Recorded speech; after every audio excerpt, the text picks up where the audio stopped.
Joanne Hamel a eu toute une surprise lorsqu'elle a reçu cet avis des mains d'un huissier. Je me disais, il faut que je fasse quelque chose avec ça n'a pas de bon sens, on veut me bâillonner. C'est ce commentaire Facebook qui dérange alors qu'elle questionne les compétences d'un fonctionnaire municipal. L'environnementaliste réagissait ainsi à un reportage sur les travaux dans des milieux humides au parc industriel. Joanne Hamel a eu toute une surprise lorsqu'elle a reçu cet avis des mains d'un huissier. Je me disais, il faut que je fasse quelque chose avec ça n'a pas de bon sens, on veut me bâillonner. C'est ce commentaire Facebook qui dérange alors qu'elle questionne les compétences d'un fonctionnaire municipal. L'environnementaliste réagissait ainsi à un reportage sur les travaux dans des milieux humides au parc industriel 4055. Je me dis, ça se peut pas que la ville, via un huissier et une avocate, me traite de cette façon-là.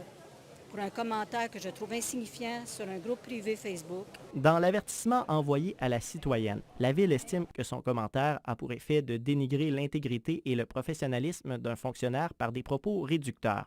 Selon la lettre, ces propos correspondent aux définitions de violence et de manque de civisme prévues à la politique sur la prévention de la violence dans les interactions avec le personnel. Il n'y a aucun caractère haineux, violent dans mon commentaire.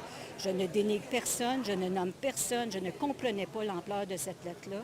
Un document qui jette de l'huile sur le feu auprès des opposants au projet d'agrandissement du parc industriel. La Ville de Trois-Rivières tente de refroidir l'opposition, en fait, au projet 4055 par tous les moyens possibles, incluant des moyens fort douteux. Si c'est comme ça que la Ville de Trois-Rivières veut traiter ses propres citoyens, moi, je me porte volontaire pour recevoir une mise en demeure.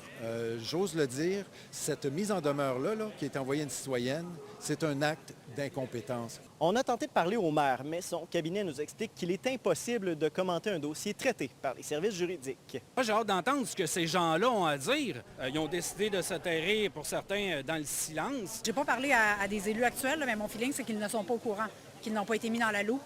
D'après moi, ça a passé directement du cabinet du maire. Ça a été une commande politique directe aux gens du juridique. La Ville n'a pas été en mesure de nous fournir le nombre d'avertissements émis annuellement. Impossible donc de savoir s'il s'agit d'une pratique courante. Jonathan Sirène, TVA Nouvelles, Trois-Rivières.